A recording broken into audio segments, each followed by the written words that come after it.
अब मैं निवेदन करूँगा शिक्षारा प्रकाश पुंज डॉक्टर गणपत सिंह जी राजपुरोहित ने कि आप मंच माथे पधार मंच रो स्वभाव बढ़ाओ। निवेदन करूँगा साथी जगदीश जी विश्नोई ने कि आप भी पधारो। डॉक्टर गणपत सिंह जी राजपुरोहित जी रो स्वागत रे वास्ते मैं अभिषेक और राजेश जी ने बुलाऊंगा कि आप पधारो और साहब रो स्वागत करो।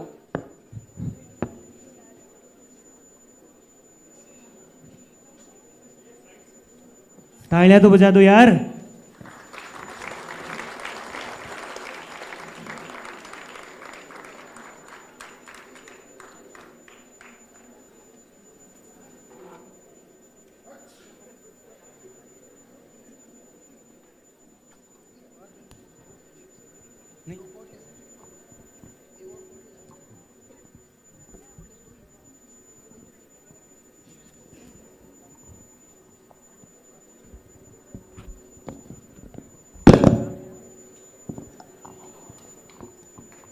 तालियां की गड़गड़ाहट कम हो रही है।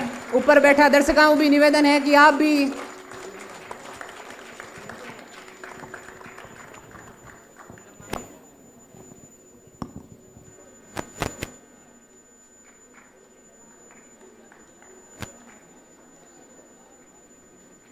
मैं हमारे दिल्ली विश्वविद्यालय रे प्रोफेसर जगदीश जी विश्नोई रे स्वागत रे वास्ते महेश पुरी ने बुलाऊंगा कि आरएलए रा कोर टीम रा मेंबर एवं पूरे आरएलए ने नियंत्रण करने वाला हमारा जगदीश जी रो स्वागत महेश पुरी जी करेला।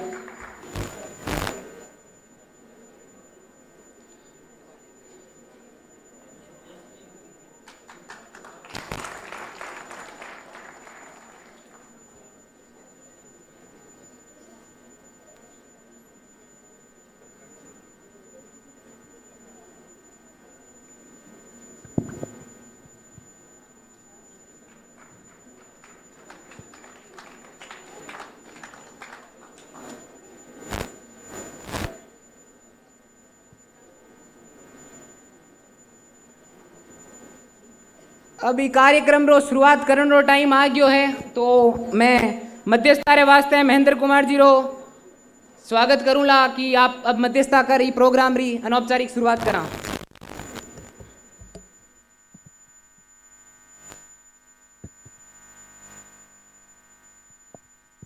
हेलो, आज इस मरुधरा मंथन यानी कि मरुधरा जो कि प्रतीकात्मक है हमारे राजस्थान के लिए और वहाँ के यूथ के माइंड में क्या चल रहा है, क्या मंथन चल रहा है, इस विषय पे हम सब लोग, हमारे साथीगण और आप सब लोग यहाँ बैठ करके सुबह से मंथन कर रहे हैं और उसी कड़ी को, उसी श्रृंखला को हम लोग आगे बढ़ाने का प्रयास करेंगे। तो मैं आज के इस पैनल डिस्कशन में स्वागत करूंगा आदरणीय गणपत सिंह साहब का और हमारे आदरणीय श्री जगदीश जी सर का। आप सब लोगों से गुजारिश है कि एक बार तालियों से हमारे मेहमानों का स्वागत करें। जी बहुत बहुत धन्यवाद। तालियां धीरे पड़े, ध्यान रखो। राजस्थान वालों तालियां जोर बजनी चाहिए। और तेज गणपत जी हूँ ज्यादा डिजर्व करा यार, और तेज। हाँ हुई नहीं बात। राजस्थान वाले मारवाड़ी समझ तो आवे नहीं सगड़ा ने, समझ आवे? ठीक है ठीक है ठीक है ठीक है ठीक है। तो भाई साहब देखो, है तो दोनों ही प्रोफेसर, एक डीयू का राम एक वार्ड में हूँ, लेकिन दोनों ही क्यों कम कौन है। तो मैं तो यकीन भरोसा दिलाऊँ कि थे कॉलेज में जबकि बोरिंग लेक्चर हुआ भी तो ज़्यादा ही बढ़िया हुआ। तो आपने अंत तक लास्ट में तक ध्यान सुनना है, सीखना है और आप ज़्यादा ज़्यादा क्या समझ सका। तो बी हिसाब हूँ आप पूछेंगा। तो महेंद्र जी आप क्वेश्चंस की स्टार्ट। जी धन्यवाद साथी। मेरे साथ में विराजमान आदरणीय श्री गणपत सर से मेरा पहला सवाल है कि आप बाड़मेर जैसे सुदूर सीमांत के क्षेत्र से आते हैं और आपने राजस्थान में लाखों बच्चों का मार्गदर्शन किया है, लाखों युवाओं को और उनके भविष्य को एक दिशा दी है। तो मेरे हिसाब से और आपके हिसाब से दिल्ली विश्वविद्यालय में पढ़ने वाले बच्चों के लिए आपकी ओर से पहला कथन क्या रहेगा? गणपत सर, आप इनको पहली शिक्षा क्या देना चाहेंगे? सबसे पहले मैं आप सभी का, पूरी टीम का, इंक्लूडिंग जगदीश जी, धन्यवाद दूंगा कि आपने मुझे इस कार्यक्रम में आमंत्रित किया। और इन सभी विद्यार्थियों को भी मैं धन्यवाद दूंगा कि आप सुबह से 11 बजे से 5 बजे तक सतत रूप से सबको सुन रहे हैं। और मेरा एक सौभाग्य है कि मैं मरुस्थल के तपते दौरों से, गांव की गलियों से उठ के और दिल्ली विश्वविद्यालय के इस ऑडिटोरियम के इस मंच पे बैठा हूं। मेरे लिए इससे बड़ा गर्व कुछ नहीं हो सकता। तो मैं इस प्रश्न पे आता हूं सबसे पहले कि क्या सीख देना चाहेंगे। मैं बात शुरू करूं उससे पहले मैं चाहता हूं कि बच्चे खुद सीखें कि इस बात से क्या सीख मिल रही है, कि शिक्षा कितना पावरफुल वेपन है, कितना सशक्त हथियार है कि आपको 1000 किलोमीटर दूर से उठा के इस मंच पे बिठा दिया जाता है। इससे बड़ी सीख कुछ नहीं हो सकती। और उससे भी पहले मैं इन सभी पढ़ रहे इन बच्चों को एक बात कहूंगा कि पढ़ाई से भी प्राथमिक जो चीज है वो है आपकी हेल्थ। मैं अक्सर देखता हूं कि जब हम गांव से उठ के यहाँ पे आते हैं तो हम पढ़ाई में कई बार इतने मशगूल हो जाते हैं, इतने खो जाते हैं कि हम अक्सर अपनी हेल्थ को भूल जाते हैं। मैं मेरी बात से शुरू करूं। सर 2009 में मैं भी दिल्ली आया था और इसी मुखर्जी नगर नेहरू विहार की गलियों में यहाँ पे IAS के सपने लिए हुए आया था। हो सकता है कि ये बात बहुत काफ़ी पुरानी होगी, अब हो सकता है कुछ चेंज हो गई हो।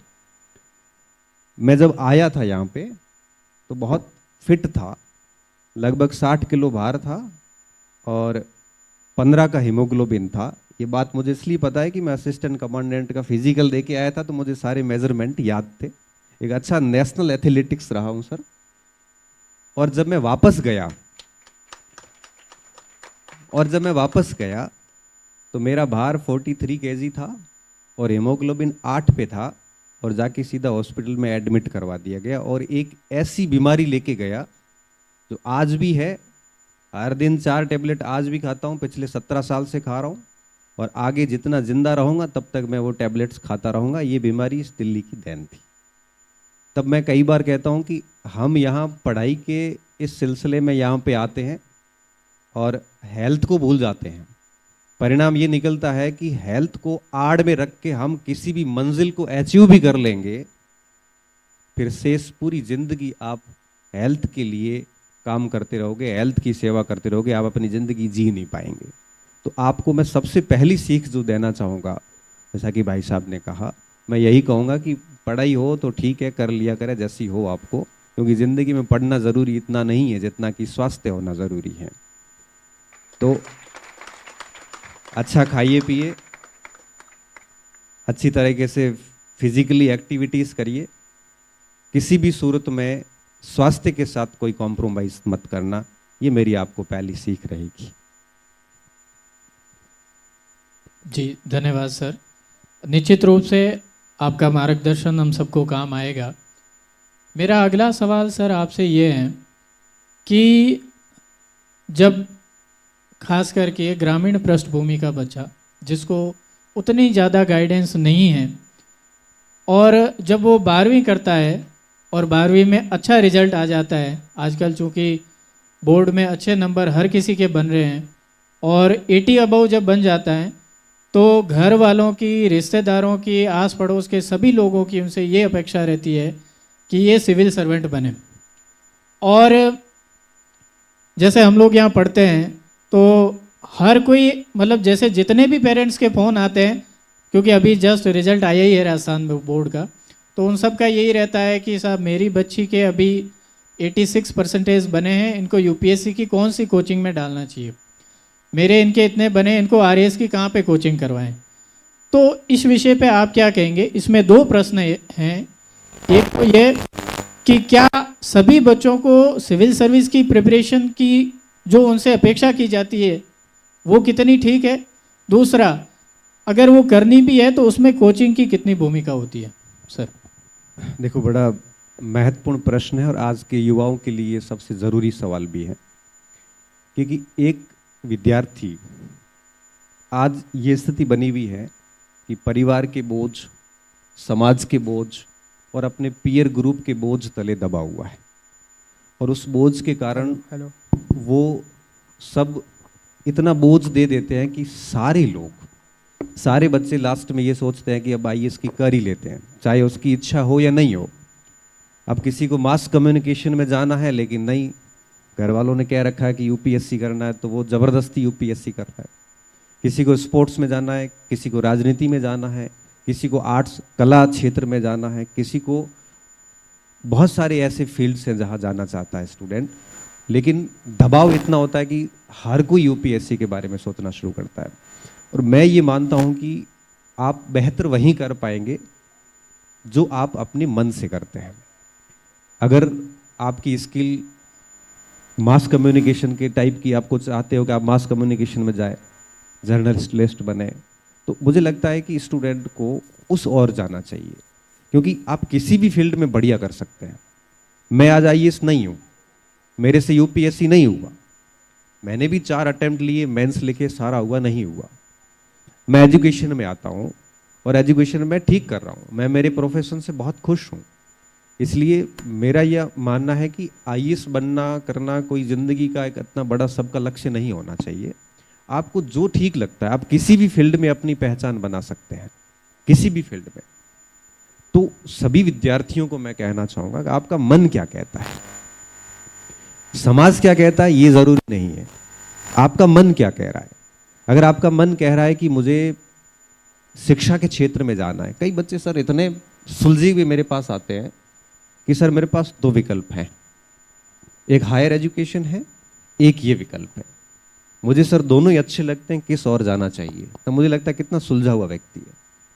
और मैं ये स्पष्ट मानता हूँ, जो व्यक्ति अपने निर्णय को लेके बहुत क्लैरिटी है उसके, सुलझा हुआ व्यक्ति है, वो उस फील्ड में बहुत आगे कर जाएगा। अभी आप सुबह से सुन ही रहे थे सभी लोगों को, आपने कौशल्या देवी को भी सुना, रूमा देवी को सुना, ये कौन से आईएएस है। अब मुझे अभी सुन रहे, मैं कौन सा आईएएस हूं। तो जीवन का केवल एक यही मोटो नहीं होना चाहिए कि बस मैं आईएएस बन जाऊं। और अगर हम ये सोच रहे हैं कि आईएएस बनने से सारे सुख मिल जाएंगे, तो बहुत गलत सोच रहे हैं आप, क्योंकि हमने आईएएस को भी आत्महत्या करते हुए देखा है और हमने गांव के किसान और मजदूर को खुश रहते हुए देखा है।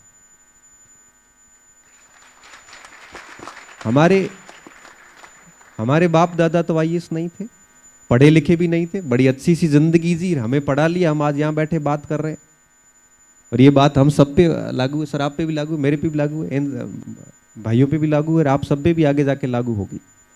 तो पहली चीज जो आपने पूछी, मैं यही कहूँगा कि केवल यूपीएससी ही जिंदगी नहीं है, कईयों की लाइफ बर्बाद हो जाती है। एक रिजल्ट दिखता है, उसके पीछे लाखों रिजल्ट नहीं दिखते, लाखों जीवन बर्बाद हो जाते, मैंने ये भी देखा है। ठीक है, 1-2 अटेम्प्ट मन होता है तो बढ़िया ले लो, अगर होता है तो ठीक है, नहीं तो कम से कम आपकी जो इच्छा है वो काम करो।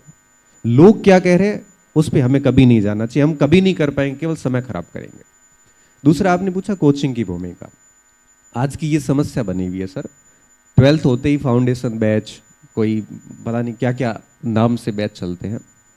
मैं विद्यार्थियों को हर बार कहता हूँ, मैं मेरी कॉलेज की क्लासेज में भी ये बात कहता हूँ कि 12th करने के बाद अगर आपको चाहिए कि आप एक बेहतरीन व्यक्ति हो, आपका एक शानदार व्यक्तित्व हो, आप मंच पे बेझिझक अपनी बात रख सके, आपको एक शानदार एक्सपोजर चाहिए, तो आप रेगुलर कॉलेज जाइए, नियमित कॉलेज की क्लासेस पढ़िए। क्योंकि जो एक टॉपिक होता है, उस टॉपिक को जो कॉलेज का प्रोफेसर पढ़ाएगा, 10 दिन 15 दिन 20 दिन लेके पढ़ाएगा, वही टॉपिक आप कोचिंग में जाओगे तो वो 3 दिन में पूरा कर देगा, और सिर्फ परीक्षा के पॉइंट ऑफ व्यू से पढ़ाएगा। अब परीक्षा के पॉइंट ऑफ व्यू से आपके अंदर कभी आइडियाज नहीं आएंगे, आप रट के केवल परीक्षा पास कर सकते, आप किसी भी विषय पे बात नहीं रख सकते। और मैं उदाहरण देता हूं कि कोई खिलाड़ी है, कोई क्रिकेट का खिलाड़ी है, वो कोच के पास कब जाता है? वो कोच के पास शुरुआत में नहीं जाता, वो पूरा गेम सीखने के बाद कोच पे जाता है कि मैं अब स्किल में क्या सुधार करूं। आपको कोचिंग की इच्छा ही होती है तो आप पूरा सीखने के बाद सारा अपने आप को तैयार करने के बाद आप कोच के पास जा सकते हैं कि अब और क्या गुंजाइश है मेरे अंदर सुधार की। तो वहां थोड़ा सा आपको फायदा हो सकता है, वहां आपको पता चलेगा कि कौन शिक्षक ठीक है, कौन किस लेवल से पढ़ा रहा है। 12वीं पास कोचिंग जाने का सीधा सीधा मतलब ये है कि आप अपनी एक व्यक्तित्व विकास की उस पूरी स्टेज को खो रहे हैं जो आपको भुनानी चाहिए थी। इसलिए सभी इस मंच के माध्यम से, क्योंकि ये वीडियोस है, बहुत सारे बच्चे आगे सुनेंगे, मैं खुद कोचिंग संस्थानों में गया हूँ, पढ़ाता भी हूँ। मेरा एक पर्सनल ओपिनियन ये है कि जो स्टूडेंट कॉलेज का रेगुलर विद्यार्थी होता है, मैंने यहाँ पे, मैं चाहता तो मेरे यहाँ पे 4 बच्चे हैं जो डीयू में पढ़ रहे हैं, 2 भतीज पढ़ रहे हैं, 2 भांजे पढ़ रहे हैं यहाँ पे। मैं चाहता तो उनको अच्छी कॉलेज कोचिंग के अंदर एडमिशन करवा सकता था। मैंने कहा नहीं, आप 3 साल 4 साल नियमित कॉलेज जाओगे। तो मुझे वो कई बार कहते हैं सर मैं कॉलेज आने जाने में रह जाते हैं, हमारी पढ़ाई नहीं हो पा रही है। मैं पढ़ाई हो रही है, आपको दिख नहीं रही है, समय के साथ पता चलेगा।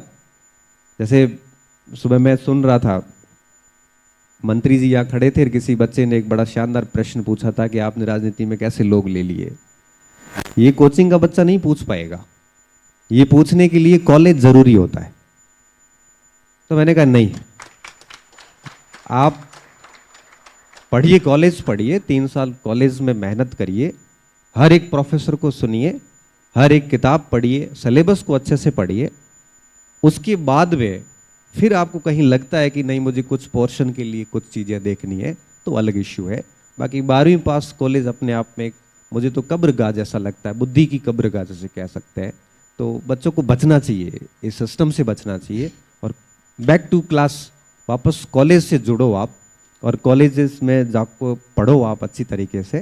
तो निश्चित तौर पे आप केवल ज्ञान ही नहीं बढ़ेगा बल्कि आपके व्यक्तित्व का विकास भी होगा। क्योंकि कॉलेज के जो शिक्षक होते हैं वो केवल नॉलेज पास नहीं करते हैं, बल्कि वो हर क्लास में 15 से 20 मिनट 10 मिनट तक जीवन जीने की शिक्षा भी देते हैं। वो आपको हर दिन समझाते हैं कि क्या करना है, क्या नहीं करना है आपको। वो आपको हर दिन बताते हैं कि फ्यूचर में क्या क्या चीजें होती है, पास्ट में क्या हुआ था। वो आपको हर दिन बताते हैं किसके साथ कैसा व्यवहार करना है। वो आपको हर दिन इन चीजों पे बात करते हैं कि आप एक अच्छे नागरिक कैसे बन सकते हैं। कॉलेज के शिक्षक केवल पुस्तक थोड़ी पढ़ाते हैं, कॉलेज के प्रोफेसर आपको जीवन जीना सिखाते हैं। ये बातें कोचिंग में कभी नहीं आ सकती, कभी नहीं, मतलब नेवर एवर। इसलिए कॉलेज जाइए, आप 3 साल पढ़िए। अगर आपको अंदर से लगता है कि आपकी पढ़ाई आने जाने में खराब हो रही है, तो आपको एक सलाह दे देता हूँ, आप कोई लाइब्रेरी ज्वाइन कर लीजिए, 4 घंटे एक्स्ट्रा पढ़ लीजिए। इस उम्र में पढ़ के किसी की मृत्यु थोड़ी होती है। 8 घंटे कॉलेज लेता है, 4 घंटे आप सेल्फ ले लीजिए और 12 घंटे बढ़िया पढ़ लीजिए, क्या दिक्कत है। 8 घंटे कॉलेज लेगी, 4-5 घंटे आप लाइब्रेरी में जाके सेल्फ स्टडी कर लीजिए, अपने सपनों को टाइम दे दीजिए। जिसका जो भी सपना है, जिसको जहां जाना है, उसके लिए आप अपना टाइम 4 घंटे एक्स्ट्रा दे दीजिए। और 12, 13, 14 घंटे पढ़ने से कोई मृत्यु नहीं होती। आप जाना कभी खेत में, अपने गांव जाना कभी, वहां पे जीरे का काम करने वाला, ग्वार का काम करने वाला, गेहूं का काम करने वाले आपके जो पिताजी है और आपकी जो माताजी है, उनके पैर देखना एक बार। उन्होंने सर्दी में भी पाइप लगाए हैं, वो 15-15, 16-16 घंटे काम करते, रात को भी नहीं सोते। क्या पता कोई पशु आके उनकी फसल खराब ना कर दे।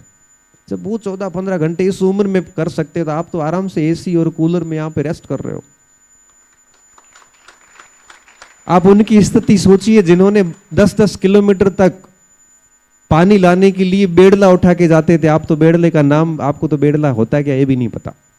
बेड़ला का मतलब होता है एक घड़ा, उसके ऊपर दूसरा घड़ा। ये संघर्ष किए और आप 7 घंटे में थकने वाले लोग हैं नहीं, जहां तक मैं जानता हूं। मारवाड़ तो बिल्कुल नहीं है।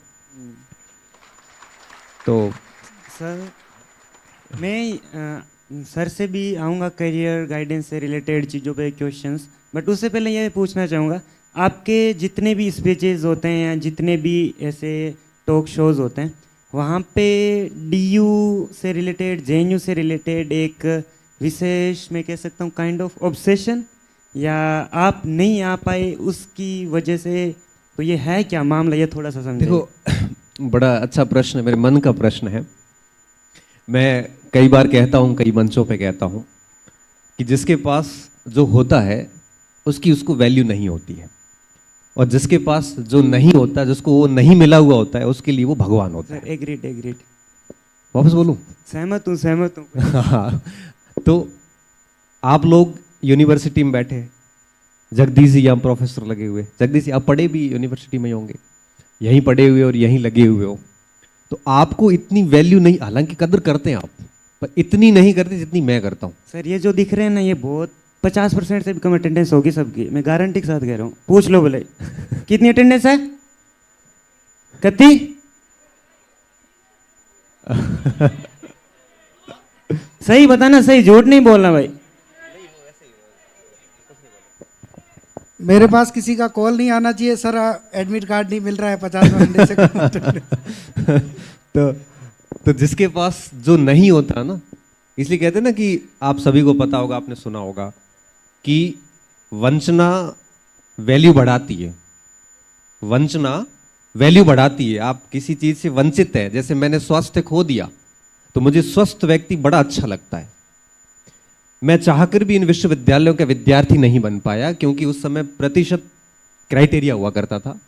मैं किस्सा सुनाना चाहूंगा। मैं मार्कशीट लेके यहाँ आया था, मैंने जेएनयू की परीक्षा भी दी थी, इंग्लिश मीडियम में पेपर हुआ था, मैं ठहरा हिंदी विद्यार्थी, तो मैं वहाँ फेल हुआ बुरी तरीके से।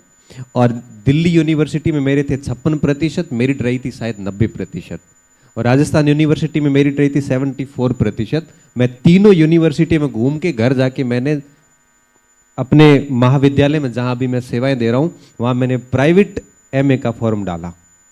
तो मुझे इन विश्वविद्यालयों का बड़ा महत्व, मैं इन विश्वविद्यालयों में कभी पढ़ने नहीं आया। आज अब मैं क्या कर रहा हूँ, अब मैं इन बच्चों को तैयार कर रहा हूँ कि आप उन विश्वविद्यालय में जाइए, क्योंकि आपकी जो मार्कशीट होती है, आपकी जो एकेडमिक होता है, वो आपको अंदर से कहीं ना कहीं प्राउड फील करवाता है। आप जैसे कोई यूपीएससी कर रहा है या किसी फॉरेन में कहीं पे भी जाता है, वो बिल्कुल अच्छे से कह सकता है I am alumni of from DU या जेएनयू या बीएचयू या जामिया मिलिया, या मतलब उसको अंदर से ना बड़ा गर्व की अनुभूति होती है। तो बच्चों को मौका मिलना चाहिए। मेरा छोटा भाई ट्रिपल आईटी से निकला, उसकी मार्कशीट देखता हूं मैं कई बार, मुझे बड़ी अच्छी लगती है, वाह कितना प्रीमियम इंस्टीट्यूट से आया। और इधर से मैं मेरी देखता हूं, मैं फाइल में उसको दबा के रखता हूं। क्या राजकीय महाविद्यालय बाड़मेर, और साथ में क्या लिखा है सर? साथ में क्या लिखा है? वो भी रेगुलर स्टूडेंट नहीं, नियमित नहीं, प्राइवेट, नॉन कॉलेजिएट जिसे कहते हैं। Non collegiate. तो मुझे बड़ा वो आज भी है ना, वो वंचना अंदर है। और मेरा मन पता है क्या कहता है, मुझे कोई पूछे ना कि आपका एक ड्रीम बता दो, आपको जो करना चाहते हो, अगर आपका आगे कोई ऐसा सवाल नहीं हो तो मैं वैसे मैं बना देता हूँ कि आपका ड्रीम क्या है। तो मैं चाहूँगा कि मैं ऐसी किसी विश्वविद्यालय में आऊँ और 2-3 साल एक मस्त डिग्री करके जाऊँ, और भगवान की कसम पूरी क्लास अटेंड करूँगा, पूरी क्लास। मुझे हमेशा फील होता है कि मुझे अच्छे प्रोफेसर्स की क्लास में बैठने का अवसर नहीं मिला। आज मैं जब सर सेमिनार में जाता हूँ ना, अभी मैं जोधपुर गया था जहाँ डॉक्टर बाबा साहेब अम्बेडकर पर 1 दिवसीय नेशनल वर्कशॉप थी, और मुझे की नोट स्पीकर बनाया गया था। तो मैं अंतिम सेशन का अध्यक्ष था, वहाँ पे गेस्ट ऑफ ऑनर था। लेकिन मैं सुबह 10 बजते चला गया, क्योंकि मुझे उन लोगों को सुनना था। और मैं 6 घंटे शांति से बैठा बैठा सीट पे सारे विद्वानों को सुना। मैं साथ में मेरे मोबाइल के अंदर नोट में सारी चीजें लिखता रहता हूँ, क्योंकि जितना अच्छा सुनोगे उतना अच्छा भविष्य में बोल पाओगे, और जितना अच्छा पढ़ोगे उतना अच्छा लिख पाओगे। तो मुझे आज भी वो वंचना का शिकार है। यही कारण है कि मैं बच्चों को कहता हूं कि बड़ी यूनिवर्सिटीज में जाइए, केवल जाना ही नहीं है, वहां उसकी हर एक्टिविटीज को भुनाइए, आप हर एक्टिविटीज में भाग लीजिए आप, तब आप देखना 3 साल बाद आप निखर कर बाहर आते हैं। और कई मंच पर मैं देखता हूं, वो अभी यूथ पार्लियामेंट भी थी, मैंने देखी, यूथ पार्लियामेंट के मैंने बच्चों से बात की, मैंने कहा इसमें आपको क्या मिल रहा है? तो बोला कि सर एक तो सीखने को मिल रहा है, अगर हम विजेता वगैरह होंगे तो जितने भी देश के बड़े पॉलिटिशियंस के कार्यक्रम होते हैं उनको अनाउंसिंग का काम हम करते हैं। कितनी बढ़िया बात है। और ये बात मुझे जीवन के 35 वर्ष पूरे करने के बाद पता चली कि ये बच्चे होते हैं यूथ पार्लियामेंट के बच्चे होते हैं जो बहुत अच्छा बोलते हैं, वो जाके प्राइम मिनिस्टर्स वगैरह जब भी कोई बड़ी कार्यक्रम होते हैं तो उनकी जो रैली वगैरह जो प्रोग्राम होते हैं उनको होस्ट करते हैं। तो ये सारी बातें यूनिवर्सिटी में रहते हैं तो पहले ही पता चल जाती है, कॉलेजेस वगैरह में पता नहीं चलती। इसलिए बच्चों को सोचता हूँ कि मेरी तरह कोई बाद में रिग्रेट या वंजना का शिकार ना हो, तब मैं कहता हूँ जाइए आप। ये तो पर्सनल है थोड़ा सा। हाँ पर्सनल है ना। तो मैं अभी हमारे प्रोफेसर साहब जगदीश जी से पूछना चाहूँगा सर, तो आपके बारे में भी हम करियर से रिलेटेड पूछेंगे, बट उससे पहले आपकी दिल्ली आने की, कैसे आपका दिल्ली आना हुआ और उस सफ़र में आपने क्या क्या देखा, फिर क्योंकि मैं तो जानता हूँ सर को पर्सनली, तो कैसे सर आप फिर एमए फेलोशिप्स, फिर आप नॉर्थ ईस्ट में काम किया, फिर आपने यूएन में इंडिया को रिप्रेजेंट किया, तो ये सारी चीज़ें आप इसके बारे में कुछ बताना चाहो अपने पर्सनल जर्नी के बारे में।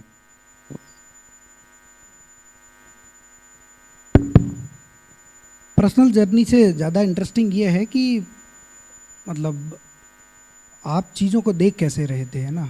जर्नी हर किसी इंसान की चल रही है, आप लोग अपने दिमाग में बहुत सारी चीज़ें लेके चल रहे हो। जिस दिन घर में 12वीं का रिजल्ट आया और घर वालों ने बोला दिल्ली निकलना है, तो आप जिस दिन बैग समेट रहे थे उस दिन आपके दिमाग में बहुत कुछ चल रहा था, है ना। आपको क्या अचीव करना है, आप किस तरीके की लाइफ जीना चाहते हैं, अपने एस्पिरेशंस थे, उसमें कन्फ्यूजन्स थे।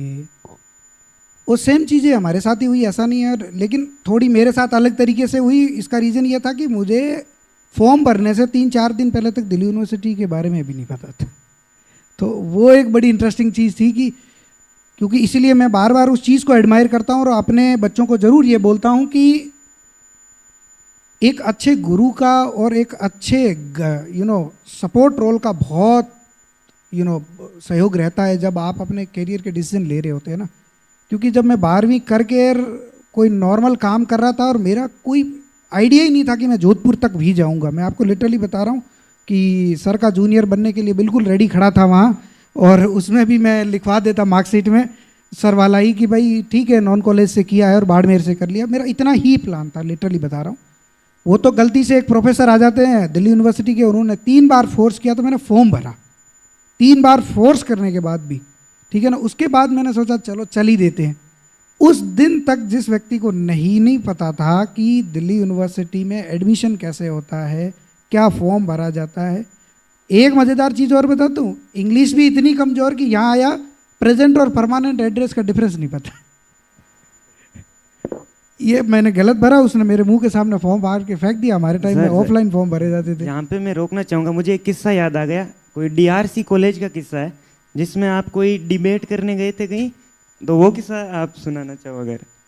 नहीं, वो तो यहाँ आने के बाद हुआ कि वो उस समय UN में मोदी जी स्पीच दे के आए थे और दौलत राम कॉलेज की इंग्लिश की सोसाइटी डिबेट ऑर्गेनाइज कर रही थी और मेरे को इंग्लिश आती नहीं थी। तो मुझे ये पहले नहीं पता था कि वो इंग्लिश के अलावा हिंदी वालों को बोलने नहीं देंगे, क्योंकि मैंने DU में, मैं आपको बता रहा हूँ और ये बहुत सीरियस नोट के साथ बता रहा हूँ, इसको ध्यान से सुनना, और अगर तुम इस चीज़ को नहीं कर रहे हो तो बहुत बड़ी गलती कर रहे हो ज़िंदगी में। वो है डिबेट, डायलॉग और discussion in the Delhi university. मैंने 52 डिबेट की, उसमें से 14 में जीता था, उसमें कईयों में तो मैं रनर अप रहा, वो अलग चीज़ें रही। लेकिन ये था कि वो DRC कॉलेज में जब मैं गया तो उन्होंने बोला आपको इंग्लिश में बोलना होगा, और अगर हिंदी में बोलोगे तो इंग्लिश डिबेटिंग सोसाइटी थी तो उन्होंने बोला हिंदी में। तो मैंने 1 घंटे तो बहस की। मैंने कहा मोदी जी UN में स्पीच हिंदी में दे के आए हो, आप इंडिया में ऐसा करते हो। तो काफ़ी कुछ उन्होंने ध्यान से सुना, बाद में बोला गेट आउट। तो फिर भी मैं नहीं माना। फिर जो इंग्लिश में मैं बोल के आया, अगर आप सुन लेते तो शर्म तो नहीं आती, प्राउड जरूर फील होता कि बोला कैसे ही। सर ऊपर से गर्ल्स कॉलेज का प्रेशर वो अलग से। नहीं, वो तो 2 साल में सीख गया था जेल। नहीं, पर इंटरेस्टिंग फैक्ट यही है कि after all how you plan your future, how you take the decision, and जब आपको बहुत सारे डिफरेंट सिचुएशन बन रही है ना। सर ने जो इम्पोर्टेंट बात बोली, हमारे साथ दिक्कत क्या है वो समझने की बात है। हम बहुत छोटी जगह से थे, हमारे आसपास के बस्तियों में उतने बड़े सपने देखने वाले लोग हमें नहीं मिले, और हम लोगों ने यहाँ आके इतनी मेहनत इसलिए नहीं की कि हम बहुत आइसोलेटेड होके लगे रहते हैं, इसलिए कि हम ईगो में थे या हम दुनिया में के साथ कॉम्पिटिट करना चाहते। हम बस वो कहानी नहीं दोहराना चाहते हैं जो हमारे घर वालों के साथ हुई है। हम वो चीज़ें नहीं करना चाहते हैं जो हमारे घर वाले नहीं कर पाए। हम हमेशा वो चीज़ें करना चाहते हैं जिस तरीके के सपने हमारे घर वाले नहीं देख पाए। हमारे वो सपने जिनको हम अचीव करके दुनिया को एक एग्जाम्पल सेट कर सके कि हम एक बहुत मिनिमम फैमिली के आने के बावजूद भी हम बहुत बड़े मास लेवल के रिप्रेजेंटेशन कर सकते हैं, क्योंकि ये इस तरीके के ऑप्शन दिल्ली यूनिवर्सिटी में ही मिलते हैं। क्योंकि दिल्ली यूनिवर्सिटी नहीं होती तो मुझे नहीं लगता कि, शायद मैं आपको गारंटी के साथ कह सकता हूँ कि मेरी दोरीमीना में शॉप होती है। आज पैसा तो अच्छा कमा रहा होता है ये भी। धन्यवाद सर। मेरा अगला सवाल गणपत सिंह सर से है कि आजकल का युवा, खास करके कॉलेज के विद्यार्थी और अब कॉलेज से स्कूल तक भी पहुंच गया है, सोशल मीडिया वैलिडेशन। तो मैं स्वयं उस पीड़ा से पीड़ित हूं और मेरे सामने बैठे हुए मुझे लगता है कि 90% लोग भी उससे पीड़ित होंगे। तो सोशल मीडिया वैलिडेशन कितनी बाधा उत्पन्न करता है एक व्यक्ति के सक्सेस होने में, या उसकी अगर आवश्यकता है तो कितना आवश्यक है और कितना अनिवार्य है? इस पे थोड़ा मार्गदर्शन करा। देखो, सोशल मीडिया आजकल की ज़रूरत बन गया है। आप इसको स्वीकार करना पड़ेगा हमें। हम चाह के भी अब इससे दूर नहीं हो सकते। मैं अगर अब बच्चों को कह दूं कि नहीं आपको सोशल मीडिया नहीं यूज़ करना है, तो मान के चलिए इसमें से एक भी विद्यार्थी उस बात को हूबहू स्वीकार नहीं करेगा। तो सबसे पहले तो हमें एक्सेप्ट कर लेना है कि सोशल मीडिया आज की ज़रूरत है और सब चलाएंगे। अब आती है दूसरी बात। सोशल मीडिया का प्रयोग हमें युक्ति संगत तरीके से करना चाहिए, जिससे कि मतलब हम कह सकते हैं कि प्रोडक्टिव यूज हो उसका। अब प्रोडक्टिव यूज कैसे किया जा सकता है, अब मैं एक उसका उदाहरण देता हूं आपको। मेरा ये फ़ोन है सर, और लगभग 7 से 8 वर्ष हो गए, आज तक मैंने इसको रिंग पे नहीं रखा है। मतलब साइलेंट है 8 साल से। ये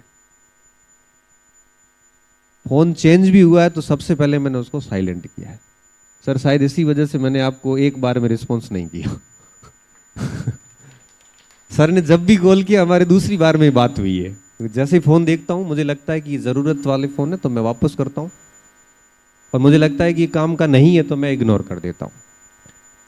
अब पूरे इस मरुधरा मंथन कार्यक्रम में मेरी अगर किसी से बात हुई है तो सर से भी, वो भी 2 बार ही हुई, एक आज भी एक पहले दिन भी थी। उसमें भी हमने 2 बार ट्राई हुई। एक बार मैंने किया, सर ने किया, मैं अटेंड नहीं कर पाया क्योंकि साइलेंट फोन था। पहली बात तो मैं आप सभी को ये उदाहरण क्यों दे रहा हूँ कि सोशल मीडिया आज की तारीख में एक वरदान भी है, एक बीमारी भी है। अब निर्भर ये करेगा कि आप उसको किस रूप में ले रहे हैं। सोशल मीडिया पे आप उसका अच्छा यूज भी कर सकते हैं। आप कोई टॉपिक समझ में नहीं आता तो उसको 10 शिक्षकों टीचर्स से सुन सकते हैं। अब रील्स भी कई बार इतनी अच्छी अच्छी रील्स आती है जिसमें कई सारे छोटे छोटे बिंदु कवर किए जाते हैं। तो एटलीस्ट हमें उन बिंदुओं पे काम करना चाहिए। अगर आप YouTube वीडियोस देखते हैं या आप कोई रील्स वगैरह देखते हैं तो एटलीस्ट वो देखिए जो आपके लिए प्रोडक्टिव, आपको कोई 2 बातें सिखा के जाए। आप अगर अनप्रोडक्टिव कार्यों में अपना समय व्यर्थ कर रहे हैं तो मान के चलिए कि आज जो आप कर रहे हैं ना, वो तय होता है कि आपका फ्यूचर कैसा होगा। एक विद्यार्थी को बमुश्किल 7 से 8 वर्ष का समय मिलता है। 4 साल 5 साल कॉलेज के मिलते हैं और उसके बाद 3 से 4 साल का टाइम और मिलता है। अब इस 7-8 वर्षों में अगर आप डेली 5 से 6 घंटे आपका स्क्रीन टाइमिंग रहता है सभी विद्यार्थियों का, आप भले देख लेना शाम को जाके। अब 7 से 8 घंटे का अगर आपका स्क्रीन टाइम डेली रहता है, मतलब दिन का 1/3 हिस्सा आपने मोबाइल को दे दिया। इसका साफ मतलब है कि अगर आपको पढ़ने के लिए 9 साल मिले हैं तो 3 साल तो आपके मोबाइल में चले गए हैं, 3 साल आपके सोने में चले गए हैं, और 3 साल आपने मौज मस्ती कर ली है। मतलब 9 साल ये आपने बर्बाद कर दी और अंत में ये डिग्रियां कोई काम की नहीं। भले आप DU से करके आए हो चाहे JNU से करके आए हो, भले आप MIT से करके आओ चाहे आप येल विश्वविद्यालय से आओ, अगर आपने टाइम का यूज नहीं किया तो ये डिग्री कोई काम की नहीं है और आपको रिग्रेट होगा और लोग कहेंगे कि फिर इतनी बड़े बड़े इंस्टीट्यूट से पढ़ के आपने हासिल क्या किया। और इसलिए कहते हैं ना, अगर समय पे कोई काम नहीं होता है तो समय जाने के बाद उस काम की कोई वैल्यू नहीं रहती। जो काम टाइम पे करना होता है, जैसे आपको सरकारी नौकरी मान लो लेनी है तो 25-27 में खत्म करो कहानी को, उसको 45-50 साल में जाके अगर आप नौकरी लग रहे हैं, अब आपकी नौकरी जीवन की 10 साल ही बची, फिर रिटायरमेंट आएगा डायरेक्ट। अगर आपको किसी मीडिया में जाना है, जर्नलिज्म में जाना है, तो आप अभी से काम शुरू करोगे तब जाके चीजें चलेगी।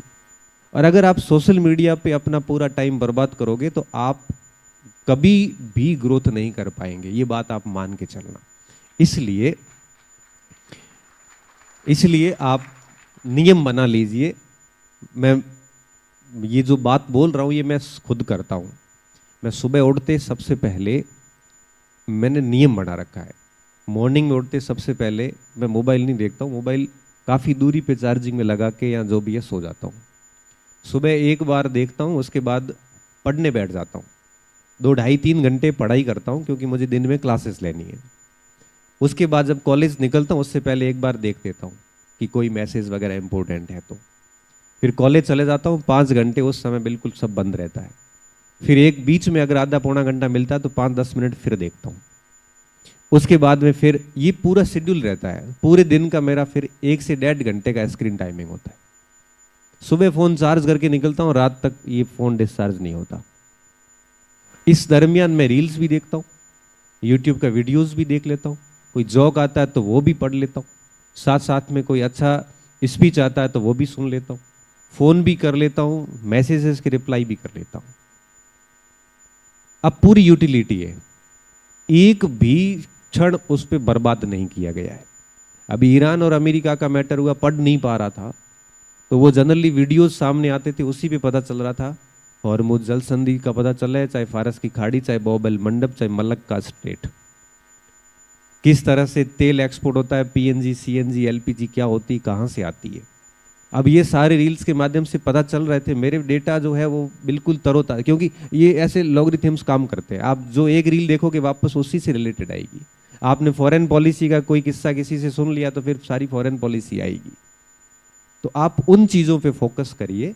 मोबाइल बंद नहीं करने हैं, बट आप उसका ठीक से यूज़ करो ताकि आप उसके एडिक्ट भी नहीं होंगे और आपका टाइम भी यूटिलाइज हो जाएगा। बाकी देखो, एंड ऑफ द डे बात ये है कि समय को बर्बाद करोगे तो समय आपको बर्बाद कर देगा। ये सोशल मीडिया धीमा जहर है तो धीरे धीरे आपकी हालत ऐसी कर देगा कि आपको कुछ भी समझ में नहीं आएगा, पूरा दिन मोबाइल स्क्रीनिंग में रहोगे। इसलिए कोशिश करिए, हर दिन प्रैक्टिस करिए कि इसका लिमिटेड यूज़ हो। नहीं तो क्या होगा, भारत की आबादी 1.5 अरब होने वाली है, कोई फर्क नहीं पड़ता, उनको योग्य व्यक्ति मिल जाएंगे, आप यूं ही भटकते रहोगे। अगर आप अपना समय इन मोबाइल्स की दुनिया में खराब करोगे तो बीमार भी हो जाओगे और हासिल भी कुछ नहीं होगा, और जिंदगी की एक मोड़ पे जाके रिग्रेट होगा कि बहुत अच्छा अवसर था लेकिन हम उसको भुना नहीं पाए। और रिग्रेट का मतलब पता है क्या होता है? रिग्रेट का मतलब होता है मरना नहीं है, लेकिन हर दिन सोच सोच के मृत्यु जैसा भाव आता है कि काश मैं भी कर लेता, और मैं इन लोगों से ठीक था लेकिन नहीं कर पाया। मेरे कई सारे जूनियर जो मेरे से ठीक नहीं थे वो अच्छा सा कर गए क्योंकि उन्होंने समय का यूज किया था। इसलिए थोड़ा सा लॉजिकल। बिल्कुल सही बात कही सर आपने। तो क्योंकि ये सेशन करियर अपॉर्चुनिटीज़ क्या ऑप्शंस है उससे रिलेटेड है, तो मेरा क्वेश्चन सर आपसे ही रहेगा कि कौन सा करियर ऑप्शन किसी के लिए बेस्ट हो सकता है। दिन में एक टाइम तो लगता है कि यार मैं खिलाड़ी अच्छा बन सकता हूँ, किसी टाइम लगता है कि यार प्रोफेसर ही क्यों न बन जाऊँ, और किसी एक टाइम लगता है कि यार जर्नलिज्म भी बुरा ऑप्शन नहीं है अगर हम अच्छे से काम करें। तो ये इस समस्या से कैसे निपटे और कौन सा ऐसे कैसे फाइंड आउट करें कि ये मेरा बेस्ट तरीका है जो अगर मैं करूँगा तो ये करियर अपॉर्चुनिटी या करियर ऑप्शन मेरे लाइफ के लिए सबसे बढ़िया रहेगा। इसमें 2-3 प्रोसेसेस है जो जनरली आप स्टूडेंट लोग यूज़ करते भी हैं और करने भी चाहिए। तो पहला सबसे जो इम्पोर्टेंट जो स्टेज है वो मैं जिसको बोलता हूँ सेल्फ असेसमेंट, है ना, कि हम क्या करने जा रहे हैं। जैसा कि इन्होंने बोला ना स्टार्टिंग का, जहाँ से कॉन्वर्जेशन स्टार्ट हुई है, कि जैसे ही ट्रेन में बैठते हैं तो अराउंड 80% से 90% बच्चों के सर पे एक बोझा डाल के भेजा जाता है कि IAS बन के आओगे ना, ठीक है ना। और उसी भार के तले वो 3 साल रहते हैं और उसके बाद ना चाहते हुए भी कोचिंग ले लेते हैं और कुछ टाइम के बाद में उनको समझ में आता है कि वो इस चीज़ के लिए नहीं बने हैं। और यही बड़ी प्रॉब्लम आज के टाइम में बहुत ज़्यादा इंडिया में बनी हुई है। अब इसके लिए सबसे सही तरीका क्या है कि मतलब अपने आप का असेसमेंट कैसे करें, ये बहुत बड़ा है कि मेरे को क्या करना है मुझे समझ ही नहीं आ रहा है, मेरे को मेरा क्या टैलेंट है वो भी मुझे समझ में नहीं आ रहा है। तो इसका बेस्ट तरीका ये है कि अलग अलग, क्योंकि दिल्ली यूनिवर्सिटी में रहते हैं इसलिए मैं कहता हूँ कि दिल्ली यूनिवर्सिटी जैसी इंडिया में तो और कोई बेस्ट यूनिवर्सिटी है नहीं, इससे बाहर हो सकती है और बढ़िया, लेकिन दिल्ली यूनिवर्सिटी में इतने सारा ऑप्शन अवेलेबल है। अगर आप क्रिकेट खेलना चाहते हो तो वो भी ऑप्शन है, अगर किसी स्पोर्ट्स में जाना चाहते हो, एकेडमिक्स में जाना चाहते हो, MUN करके UN ऐसी एजेंसीज में काम करना चाहते हो, जितने भी कैरियर ऑप्शंस है उससे related almost societies are there. Important ये है कि कितने सोसाइटीज़ के हम मेंबर हैं, कितने सारी सोसाइटी में जाके अपने चीज़ों को एक्सप्लोर किया है, उससे एक बड़ा मोटा मोटा आइडिया हमें लग जाता है। क्योंकि प्रॉब्लम क्या है ना कि जब आप इंडिया के एजुकेशनल इकोसिस्टम को होलिस्टिकली देखोगे ना, आप डर जाओगे। इंडिया में ऑलमोस्ट अराउंड 1200 से 1300 यूनिवर्सिटीज़ बोल रहा हूँ ना, 50,000 से ज़्यादा कॉलेजेस है, और उस 50,000 कॉलेजों में 4 लाख से ज़्यादा बच्चे पढ़ते हैं। और अब एक डेटा शेयर करूंगा, आप GBC एजुकेशन और यूनिसेफ का तो और हिल जाओगे। वो कहते हैं कि 57% Indian graduates are not skilled to get a job in the 21st century. मतलब कि 57% से ज़्यादा बच्चे, और ये डेटा कम नहीं हो रहा है, जो प्रेडिक्शन है 2030 तक ये डेटा और इंक्रीज हो रहा है। और हम आज के ज़माने में जिस चीज़ों को पढ़ रहे हैं, जिस चीज़ों को समझने की कोशिश कर रहे हैं, जैसे ही एजुकेशन सिस्टम से हम बाहर जाएंगे, हमें सीधा जो सामना करना है वो है AI का, वो है क्वांटम कंप्यूटिंग का, जिसके बारे में हमें कोई भी एजुकेशनली नहीं पढ़ाया गया, एक भी पेपर नहीं है अभी भी यूनिवर्सिटीज़ में। तो आप समझ लीजिए कि उस तरीके के इकोसिस्टम के लिए सेल्फ असेसमेंट बहुत इंपॉर्टेंट है, कि मुझे पता तो हो कि मेरी एबिलिटी किस चीज़ में, मैं क्या बेस्ट कर सकता हूँ। अब एबिलिटी कैसे डिसाइड करोगे, जब आप अलग अलग चीज़ों में अपने इंटरेस्ट को एक्सप्लोर करोगे। कई बार आपको लगता है कि यार ये चीज़ मेरे को बहुत पसंद है, 10 दिन कर ले तो मन भर जाता है आपका। तो शॉर्ट टर्म इंटरेस्ट में और long term career oriented interest में बहुत डिफरेंसेस है। तो मेरा सबसे रिक्वेस्ट है कि अभी भी अगर कोई कैरियर डिसाइड करना चाहते हो तो प्लीज़ दिल्ली यूनिवर्सिटी जैसे इकोसिस्टम में इतने सारे ऑप्शंस अवेलेबल है। मैं आपको मज़ेदार बता रहा हूँ कि मैं 11 सोसाइटीज़ का, आज भी मेरे कॉलेज में जाके पूछ लेना, 11 सोसाइटीज़ का कोर मेंबर था, किसी का प्रेसिडेंट, किसी का वाइस प्रेसिडेंट।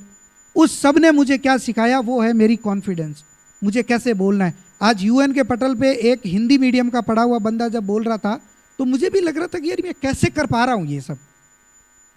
ऑलमोस्ट 10 कंट्रीज़ में मैं गया जहाँ पे सब जगह इंग्लिश में बोलना है आपको। उस जगह पे मुझे बार बार ही कि ख्याल आ रहा था कि कहाँ से आए और क्या कर रहे हो तुम। तो मुझे लगता है कि इन सारी चीज़ों में अगर इनपुट में देखोगे तो 2 चीज़ें इंपॉर्टेंट थी। एक, मैंने अपना असेसमेंट कर लिया था, 6 महीने की कोचिंग क्लास UPSC की मैंने भी ली थी। मुझे उस समय क्लियर समझ में आ गया कि ये रास्ता बहुत लंबा है, इसमें फाइनेंशियल सपोर्ट भी बहुत लंबा चाहिए होगा और मैं नहीं कर पाऊंगा। तब मैंने मेरे घर वालों को बोला कि मैं मेरे लाइफ में किसी भी तरीके के UPSC RS वगैरह इन कॉम्पिटिशन एग्जामों में नहीं दाऊंगा, और बाकी जो प्रोसेसेस है उसके थ्रू मैं देखूंगा कि मेरा कैरियर कैसे सेटल हो सकता है। तो इतने सारे ऑप्शंस अवेलेबल है। माइंड लर्नर का आप अगर सर्वे पढ़ोगे तो वो कहता है कि 207 से 8 के आसपास के कैरियर ऑप्शंस है नॉर्मली एक स्ट्रीम के लिए, और इंडिया के 90% students are aware about only 7 career options. कहाँ 208, 9 और कहाँ 7, 90% लोग। तो प्रॉब्लम क्या है कि प्रॉब्लम ये नहीं है कि भाई ऑप्शंस नहीं है। आज 21st सेंचुरी में जितने ऑप्शन और अपॉर्चुनिटीज अवेलेबल है दुनिया में आज तक कभी नहीं रही। और AI आपका जो बार बार एक माहौल बना हुआ है ना कि आने वाले समय में जॉब खा जाएगा, कुछ भी अपॉर्चुनिटीज़ नहीं मिल रही है। मैं कह रहा हूँ कि अपॉर्चुनिटी इंक्रीज करेगा, बट इंक्रीज उन्हीं के लिए करेगा जो इस समय के जो इकोसिस्टम है उसमें रह करके भविष्य की नीड को आइडेंटिफाई करके अपने का सेल्फ असेसमेंट करके अपने करियर को डिज़ाइन करेगा। नहीं तो फिर बहुत भटकोगे। Recently I was with the lieutenant general Raj Shukla who is a member of UPSC. तो मेरी एक कॉन्वर्जेशन चल रही थी, तो मैंने उनसे पूछा कि मैंने कहा सर आपको क्या फील होता है इन कॉलेजों में? तो जैसा उन्होंने बोला सेम की सेम चीज़ बोली कि मुझे काश दिल्ली यूनिवर्सिटी जैसे, जेएनयू जैसे इंस्टीट्यूट में पढ़ने का मौका मिल जाता। कि मैं जब इंटरव्यू लेता हूँ ना, ऐसे बच्चों को देखता हूँ तो मुझे लगता है कि यार ये कैसे डिस्ट्रिक्ट संभालेंगे। ये इंटरव्यू में किताबें पढ़ के आ चुके हैं, लेकिन इनके अंदर वो थिंकिंग नहीं है जो मैं जैसे ही देखता हूँ, मैं वो कह रहे कि मैं पिक कर लेता हूँ कि ये बच्चा IITs का है, ये IIM का है, ये DU का है, ये JNU का है। इंटरव्यू पैनल में वो इसीलिए पिक कर पाते हैं क्योंकि यहाँ से वो स्किल बिल्डअप होती है यहीं से। तो मेरा आप सबसे है कि ये एक होलिस्टिकल प्रोसेस है जिसमें आपको स्टेज बाय स्टेज अपने प्रोसेसेस को आइडेंटिफाई करना होगा कि मेरा इंटरेस्ट क्या है, मेरे अंदर एबिलिटीज़ और कैपेबिलिटीज़ किस किस चीज़ की है। अगर मेरे पास यूपीएससी की नहीं है तो नहीं भागना है। और कुछ नहीं है, मैं कह रहा हूँ जिस दिन जो करियर मिल जाएगा ना, उस दिन के बाद भी आपको लगेगा कि यार इतना तो कुछ बड़ा नहीं किया है ना। प्रोफेसर बन गया, आप मुझे लगता है यार IAS ठीक है। मैं इतने सारे IASओं के साथ काम किया नॉर्थ ईस्ट में 2.5-3 साल, मुझे लगता था IAS बार बार परेशान ही रहते थे कि इतना यार कुछ खास नहीं है। तो इसलिए कहते हैं ना कि सब कुछ मिल जाएगा ज़िंदगी में तो तमन्ना किसकी करोगे, अधूरी ख्वाहिशें ही तो ज़िंदगी जीने का मज़ा देती है। तो ऐसी अधूरी ख्वाहिशों के साथ ही आगे बढ़ते रहिए। Thank you. धन्यवाद सर। इस प्रश्न के जो आपका उत्तर था उसी उत्तर से जुड़ा हुआ एक और अगला सवाल मैं गणपत सर से करूंगा कि ग्रामीण पृष्ठभूमि से आने वाले और ख़ास करके कम और ज़्यादा अच्छी आर्थिक पृष्ठभूमि जिनकी नहीं है, ऐसे स्टूडेंट जो गांव से आए हैं, गांव के सरकारी विद्यालयों के स्टूडेंट रहे हैं, वो जब दिल्ली जैसे मेट्रो सिटी में आते हैं तब उनकी क्या वीकनेसेस है जो अपने साथ में लेके आए हैं, उनकी क्या स्ट्रेंथ्स हैं जिनके साथ में वो दिल्ली में एंटर हुए हैं, और उनको क्या सावधानियां रखनी है इस चकाचौंध में ताकि वो एक अच्छा करियर बना के जाए यहाँ से। इस प्रश्न का आंसर दूं उससे पहले मैं बच्चों से पूछना चाहूँगा कि कितने स्टूडेंट हैं जो ग्रामीण परिवेश से आते हैं? थोड़ा सा हाथ खड़ा करके, ऊपर भी देखो, सर भी ग्रामीण पृष्ठभूमि से, इधर बच्चे भी। ठीक है, ठीक है। मतलब अपना प्रश्न और इसका आंसर दोनों रेलेवेंट है। देखिए, ग्रामीण पृष्ठभूमि से जो स्टूडेंट आते हैं, मैं उनकी सबसे पहले स्ट्रेंथ पे बात करता हूँ कि मजबूती क्या है इनकी। ये अभावों से निकले हुए हैं और अभावों से निकले हुए व्यक्ति की ज़रूरतें बहुत सीमित होती हैं, और जिसकी ज़रूरतें बहुत सीमित होती है उनके ज़मीर हमेशा जिंदा होते हैं। तो पहली बात ये कि ये बच्चे ऐसे हैं जो हर परिस्थिति में समायोजन कर सकते हैं, प्रतिकूल से प्रतिकूल हालात में भी ये अड़े रह सकते हैं। बहुत मजबूती होती है इनमें, और ये मजबूती इनकी सबसे बड़ी स्ट्रेंथ है। दूसरी बात, ये कभी भी मेंटली ऐसे 1-2 बार फेल होने के बाद गिव अप नहीं करते, जिद्दी बहुत होते हैं ये। इनके अंदर ऐसी जिद होती है कि एक बार नहीं मिलेगा तो दूसरा प्रयास करेंगे, तीसरा प्रयास करेंगे।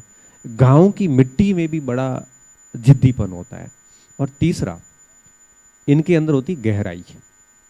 गहराई इतनी कि ये ऐसे हर जगह अपना जो मामला होता है, ये कुछ भी ऐसे बक बक के खराब नहीं करते। ये बहुत गहरे होते हैं गांव के लोग, जो हर दिन उनमें अपने को नई क्वालिटी दिखती है।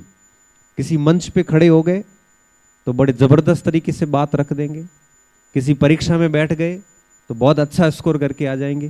जैसे सर ने कहा ना कि अंग्रेजी नहीं थी, विलियम डिबेट में चले गए और वहां जाके डिबेट फाइट करके आके, और वहां और फाइट की कि जब अटल जी बोल सकते हैं पार्लियामेंट में, उसमें सॉरी यूएनओ में हिंदी में, तो मैं क्यों नहीं बोल सकता।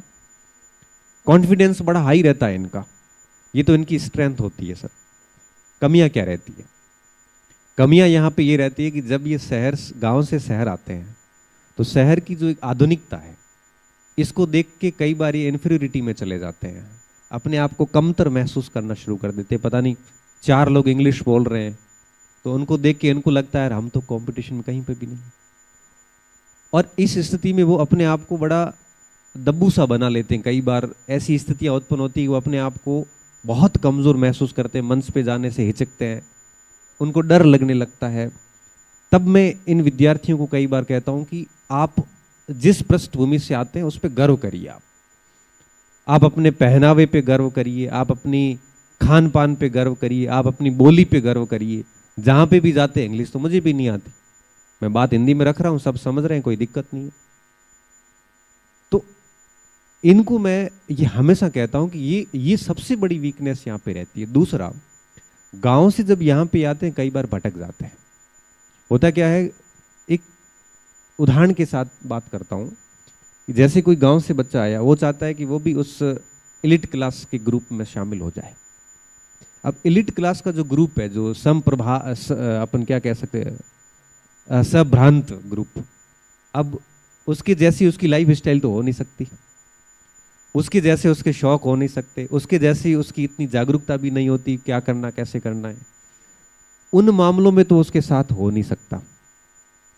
फिर वो क्या करते हैं कि कुछ गलत आदतें होती, जैसे कोई शराब पीते हैं लड़के बड़े वाले, जो संभ्रांत लोग होते हैं, कई नशे करते हैं। तो हमारे वाले कई बार क्या करते हैं, उनमें इस चीज में शामिल हो जाते ताकि वो उस ग्रुपिंग का हिस्सा बन सके, और उस चक्कर में वो कई बार गलत डायरेक्शन में पड़ जाते हैं। और गलत डायरेक्शन में अगर पड़ जाता है तो फिर उसकी सारी क्वालिटीज वहीं खत्म हो जाती है।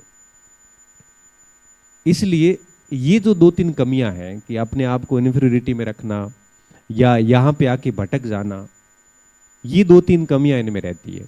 अब इनकी चुनौतियों से बचा कैसे जा सकता है? आपका तीसरा प्रश्न ये था कि सावधानी क्या, और यही हमारा इस सेमिनार का, इस टॉक का जो मेन मोटो यही है कि बच्चे क्या सावधानी रखें। तो मैं आप सभी विद्यार्थियों को कहूँगा जो भी ग्रामीण पृष्ठभूमि से आते हैं, आप अपने आप को कभी कम न समझें, क्योंकि भारत को रूल ही गाँव ने किया है। भारत की इकोनॉमी गाँव पे चलती है। कोविड के अंदर सर्विस सेक्टर, इंडस्ट्री सेक्टर, सारी ग्रोथ रेट माइनस में चली गई थी। अगर इंडियन इकोनॉमी को किसी ने बचाया था तो सिर्फ और सिर्फ प्राइमरी सेक्टर ने बचाया था। तो प्राथमिक क्षेत्र के हम लोग हैं, हमें कभी भी अपने आप को कमजोर नहीं समझना। आपको अपनी भाषा, संस्कृति, सब पे गर्व करना। आपको किसी भी एलिट क्लास के ग्रुप में घुसने के लिए ये काम करने की जरूरत नहीं है। दूसरी बात, यहां पे जब भी आते हो तो इस बात का हमेशा ध्यान रखना कि आप गांव से एक बच्चा यहां आता है, अब वो पूरे गांव के लिए एक वो मोटिवेटिंग होता है, और वो आके यहां गलत करेगा ना तो सर पूरे गांव से बच्चों को भेजना बंद कर देंगे। अब मैं मेरे गांव की बात करूं तो यहाँ पे 3-4 बच्चे यहाँ पे हैं, और मेरे समय एक भी नहीं था। अब इन 4 अगर ये बढ़िया रिजल्ट देंगे तो 4 से 40 हो जाएंगे। अगर इन 4 में से कुछ गलत हो जाएगा तो आगे भविष्य में भी कोई भेजेगा नहीं। तो आपके ऊपर बहुत जिम्मेदारी है। यहाँ आप सीखिए, अपनी भाषा के साथ साथ में इंग्लिश भी सीखिए, या आप अच्छे लोगों से सीखिए, लेकिन हमें इस भौतिकवादी संस्कृति से अपने आप को कमज़ोर समझने की कहीं आवश्यकता नहीं है। आप अपनी संस्कृति वगैरह सब जिए और गलत रास्तों में ना पड़े, इस बात का विशेष तौर पे ध्यान रखें। बाकी क्वालिटी आप में कूट कूट के भरी हुई है, कोई कमी नहीं है। मतलब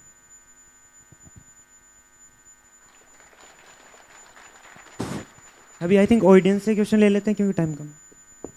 एक चीज़ मैं और ऐड कर रहा हूँ, सर ने बोला है तो हमारे रूरल एरिया से अच्छी बात यह है कि अभी कुछ वर्षों में हमने देखा कि बहुत मास लेवल पे ट्रांजिशन आया है कि गर्ल्स बहुत ज़्यादा अब दिल्ली यूनिवर्सिटी में आ रही है ना।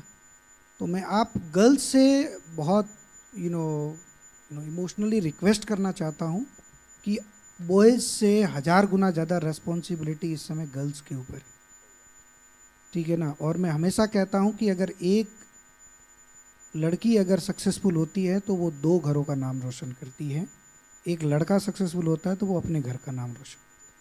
तो आपके ऊपर बड़ी रेस्पॉन्सिबिलिटी है, बड़ी जवाबदेही है। तो आपका इस समय का एक डिसीज़न हो सकता है 5 या 6 लोगों को इम्पैक्ट कर रहा होगा। एक गलत डिसीज़न मुझे लगता है कि 100 से भी ज़्यादा लोगों को। तो आप इस एक ट्रांजिशन एरा में हो, आपको एक टाइम पे आपको ये भी फीलिंग आती हो कि नहीं मेरी लाइफ है, मुझे उसको अपने तरीके से जीना है, जिसको हर किसी को जीना चाहिए, इंसान पूरी तरह। लेकिन हमारा सोशली इकोसिस्टम उस तरीके से चेंज नहीं हुआ है कि वो करंट इस मॉडर्न इकोसिस्टम को एक्सेप्ट कर पाए। तो शायद आप अपनी पर्सनल ज़िंदगी जी लोगे, लेकिन 10 और लड़कियों की जो पर्सनल ज़िंदगी बन सकती थी ना, वो शायद रुक जाएगी। तो इस समय आपके ऊपर बहुत मॉरल रेस्पॉन्सिबिलिटी है। तो आप आगे बढ़े हो तो कोशिश आप ज़रूर करना कि मैं अपनी 10 छोटी बहनों को दिल्ली यूनिवर्सिटी में लेके आऊँगी, और वो तभी लेके आ पाओगे जब आपको लगेगा कि आप एक आइडेंटिटी क्रिएट कर पाए हो। तो इसलिए मेरा हम्बल रिक्वेस्ट है सभी गर्ल्स से कि you should take a very straight decision, but same time look for your family as well, for your society as well, कि वहाँ कोई नेगेटिव इम्पैक्ट ना चला जाए जिससे आने वाले समय में पेरेंट्स अपने बच्चियों को ना भेजें। ऐसा रीज़न मत क्रिएट करना, मेरा ये हम्बल रिक्वेस्ट है। क्योंकि मैं आज के समय में, मैंने लास्ट 10 सालों में कम से कम हार्डली बहुत लड़कियों को एडमिशन करवाया, लेकिन उसमें कई लड़कियों ने जो 1-2 छोटे मोटे स्टेप लिए, उसकी वजह से मुझे इतना सुनना पड़ा कि आपकी वजह से ये सब हुआ। तो मुझे लगता है कि आपके ऊपर मॉरल रिस्पॉन्सिबिलिटी बहुत ज़्यादा है, क्योंकि ट्रांजेक्शन में आप आने वाली जनरेशन में 2-4 साल के बाद में वो रिस्पॉन्सिबिलिटी खत्म हो जाएगी, क्योंकि सारे अवेयर हो जाएंगे, सब एजुकेट हो रहे होंगे, आसपास में एजुकेट हो रहे होंगे, तो वो रिस्पॉन्सिबिलिटीज खत्म हो जाएगी। तो क्योंकि आज ये मंथन का स्टेज है, तो ये मैं क्लियरली कह सकता हूँ, क्योंकि मेरे सब अपने हैं, उनके साथ ये डिस्कशन कर सकता हूँ। तो please be careful about this. हाँ, अच्छा, मुझे लगता है कि मॉडरेटर से ज़्यादा अगर जनता सवाल पूछेगी तो वो इंटरेस्टिंग होगा। किसी को कोई क्वेश्चन है? वॉलेंटियर कोई है क्या? वॉलेंटियर्स?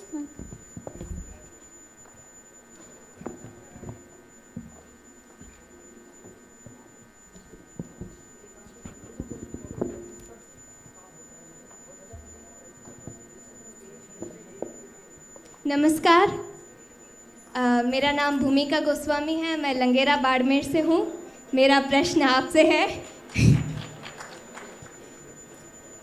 तो आप सबने आज हमें सारी सच्चाई बता दी कि पॉलिटिक्स थोड़ी डर्टी है, आप जाओगे तो सफाई करनी पड़ेगी। आप कहते हैं कि आप अगर आईएएस बनते हैं तो केवल आप देखते हैं कि गाड़ी है, बंगला है, इसके लिए, और लोग कह रहे हैं जिसे देखो दिल्ली आए हो तो चलो यूपीएससी करते हैं, लेकिन वो इसके पीछे की जिम्मेदारी वगैरह नहीं देखते। और तो आपने हमें बहुत सारी ऐसी जॉब्स हैं, उन सब की रियलिटी बता दी है, लेकिन मेरा प्रश्न आपसे यह है कि कृपया हमें ये भी बता दीजिए कि हमारा जो परफेक्ट करियर है उसके लक्षण क्या होने चाहिए। और उससे पहले मैं एक और बात करना चाहूँगी कि 21 जनवरी 2023 का वो दिन मुझे याद है जब आप government senior secondary school Langera में आए थे, और यही स्टोरी आपने हम सब के साथ शेयर की थी कि मेरा सपना है दिल्ली यूनिवर्सिटी में जाने का, और मैं आशा करता हूँ कि आप सब छात्रों में से कोई एक अवश्य जाए वहाँ तक। और मैं पहुँच गई हूँ मिरांडा हाउस दिल्ली यूनिवर्सिटी में। बहुत बहुत बधाई और धन्यवाद कि मेरा सपना पूरा किया बेटा। प्रश्न था कि एक परफेक्ट कैरियर क्या हो सकता है। देखो, हमने इस बात पे पहले चर्चा कर ली, सर ने अभी बहुत अच्छे से बताया कि खुद सेल्फ असेसमेंट करें, किस सेक्टर में जाना चाहिए। मैं 2 बातें वहाँ इसमें सर के उस आंसर से और ऐड कर लेता हूँ कि जो खुद को अच्छा लगे। आपको लगता है कि जैसे मुझे पढ़ाना अच्छा लगता है तो टीचिंग करियर शानदार है, बीएड करिए, जेआरएफ कर लीजिए और पीएचडी करिए और हायर एजुकेशन में, स्कूल एजुकेशन में चले जाइए। देखो, नाम कमाने के लिए पद मायने नहीं रखता। मैं कई बार कहता हूँ कि व्यक्ति की पहचान पद से नहीं होती, पद व्यक्ति से पहचाना जाता है। किस पद पे कौन बैठा है ये ज़्यादा महत्वपूर्ण है। कौन बैठा कौन है, उस व्यक्ति के कद से ही पद का कद अपने आप बढ़ जाता है। तो धन्यवाद। ठीक है।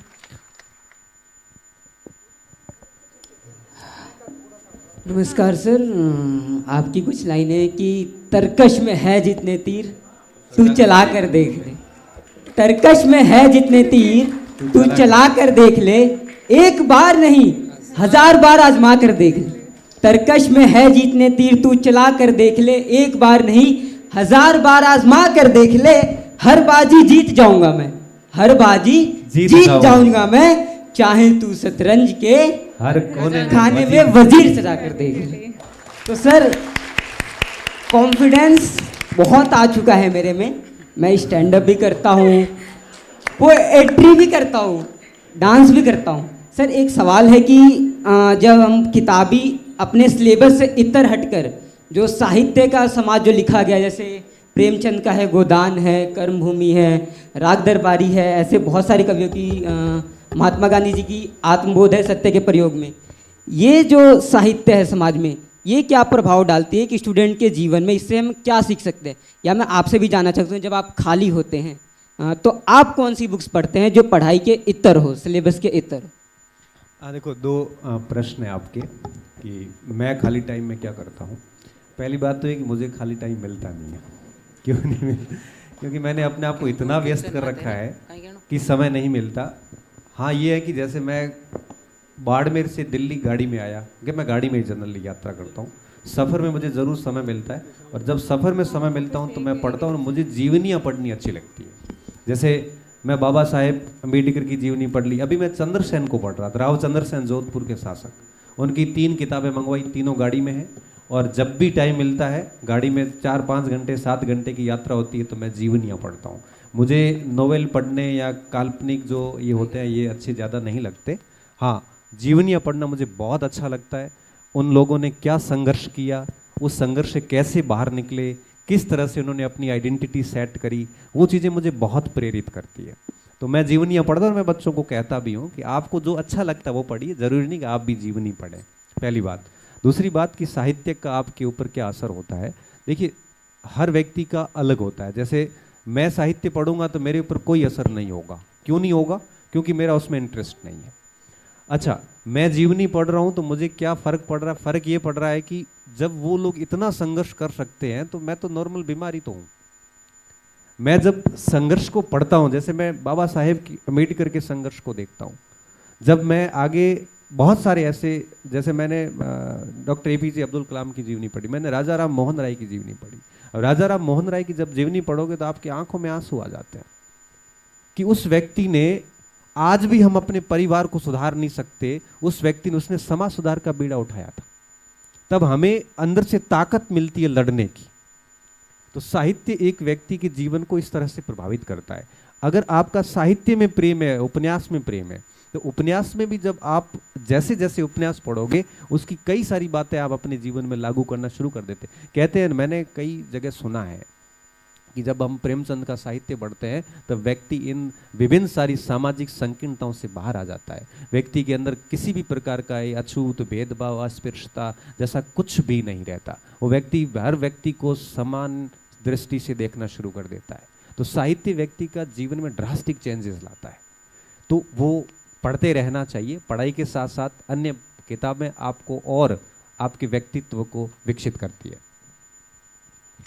प्रणाम सर, मेरा नाम सोनू वैष्णव है और मेरा गणपत जी सर से क्वेश्चन है कि जब हम कोई भी एग्ज़ाम की प्रिपरेशन करते हैं तो हमारी लाइफ में अप्स एंड डाउन्स आते रहते हैं, लेकिन जो डाउन का फेज़ होता है उससे हम कैसे उभरे और उससे कैसे जल्दी से निकल कर के अपनी पढ़ाई पर फुल्ली फोकस होए?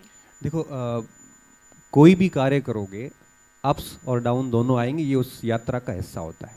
क्योंकि कोई कार्य 2 महीने में तो होगा नहीं। हर मंजिल की एक जर्नी होती है और उस पूरी यात्रा में अप्स भी आएंगे, डाउन्स भी आएंगे। जब अप आते हैं तब हमें ज़्यादा उछलना नहीं होता है, खुद को संयमित रखना होता है। अप्स की स्थिति में ज़्यादा ओवर कॉन्फिडेंट भी नहीं होना होता, बस शांति से चलते रहो। जब डाउन आता है उस समय 3-4 चीज़ें करनी चाहिए हमें। मैं शॉर्ट में आंसर फिनिश करता हूँ। जब डाउन की स्थिति आए तो उस समय सबसे पहला काम ये करना है कि हमें थोड़ा शांत रहना चाहिए। क्योंकि डाउन की स्थिति में व्यक्ति थोड़ा फ्रस्ट्रेट हो जाता है, इरिटेट होता है, स्ट्रेस में होता है, कुछ भी बोल देता है। तो जब भी डाउन की स्थिति होती है शांत रहो, बस कुछ किसी को कुछ मत कहो, क्योंकि कुछ समय बाद वापस ठीक होने वाला है। दूसरा, इग्नोर करो दुनिया को। अगर आप लोगों को इग्नोर नहीं कर रहे, सबको दिल पे ले रहे हैं, तो बोझ इतना बढ़ जाएगा कि वापस अप्स आएगा ही नहीं। क्योंकि डाउन की स्थिति में हर व्यक्ति आपको सुनाएगा। जब व्यक्ति 2-3 बार फेल हो जाता है तो लोग सवार हो जाते हैं। इस स्थिति में थोड़ा सा दुनिया को इग्नोर करना सीखो। और तीसरी बात, कितना भी डाउन आ जाए अपनी कंसिस्टेंसी को छोड़ना नहीं है। भले 4-5 घंटे पढ़ो, जो भी काम कर रहे हो उसको निरंतर करते रहो लगातार, और धीरे धीरे कुछ समय बाद वापस अप आना शुरू हो जाएगा, पिकअप होना शुरू हो जाएगा। इसलिए ये 2-3 बातें करोगे तो दिक्कत कभी नहीं आती है। और डाउन सबके आते हैं, मेरे भी आते हैं और सब स्टूडेंट के आते हैं, सर के भी आए, सबके आए हैं। तो डाउन्स को आप एक सीख के रूप में फील करिए। और मैं आपको बात बताऊं, जब भी डाउन्स आते हैं व्यक्ति इतना सीखता है जितना आपस में नहीं सीखता।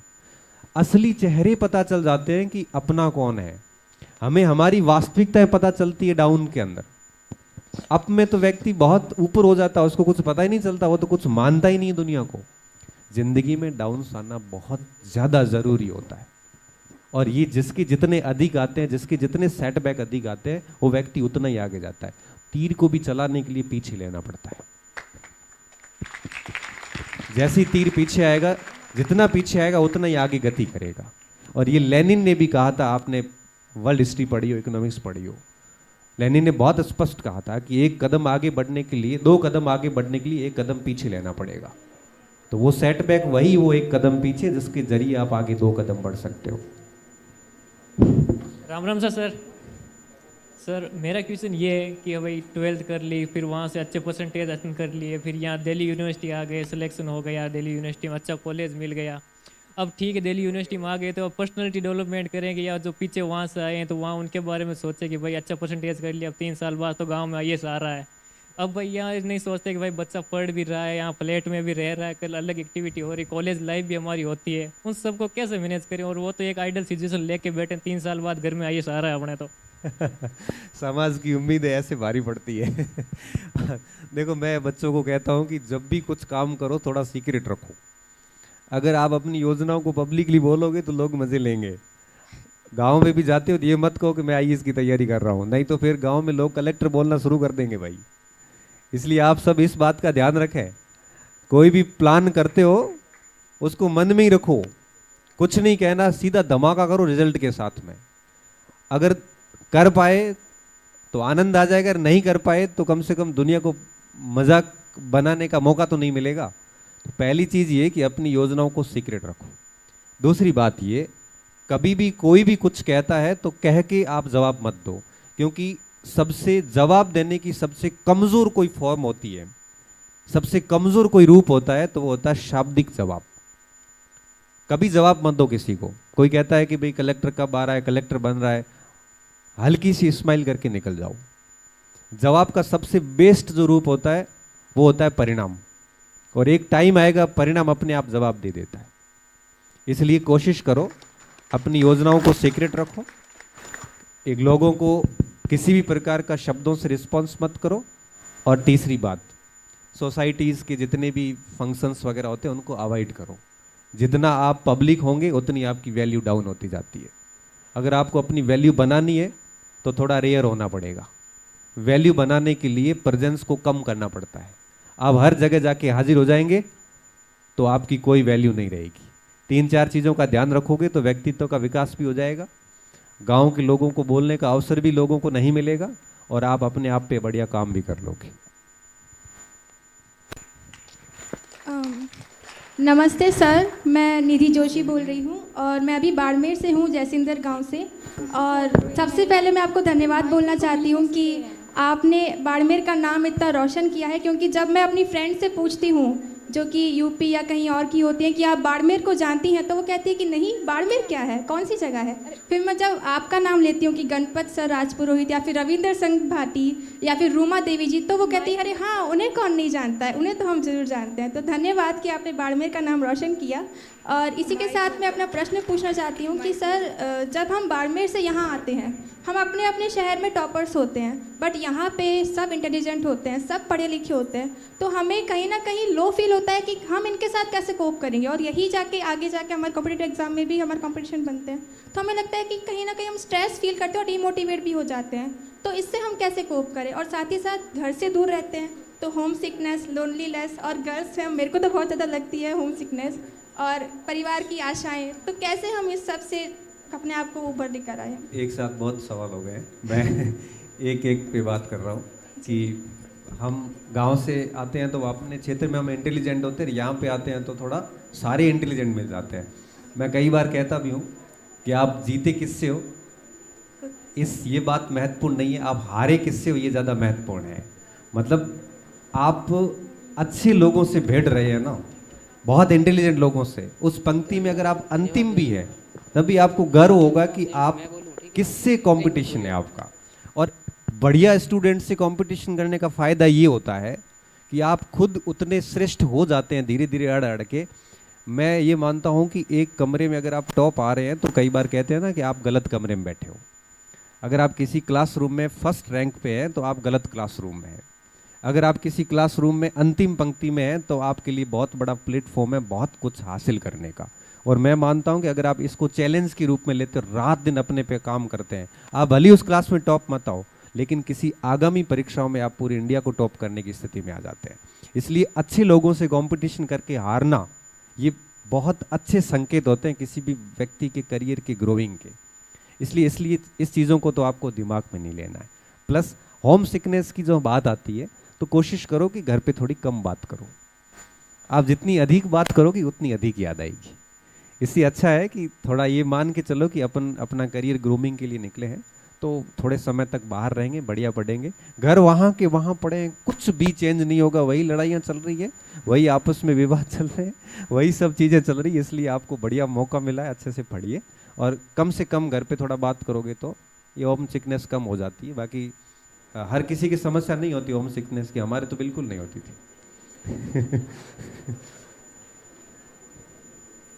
समयरो अभाव होते हुए अब प्रश्नोत्तरी ने विराम देवा।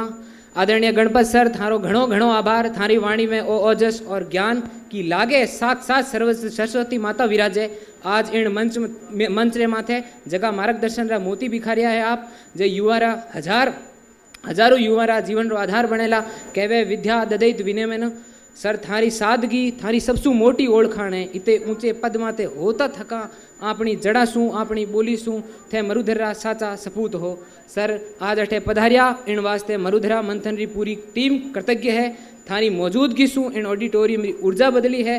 साचा शिक्षक मार्गदर्शन के रूप में हमेशा हिवड़े रो बिराजता रिया। बहुत बहुत धन्यवाद डॉक्टर गणपत सिंह राजपुरोहित जी का।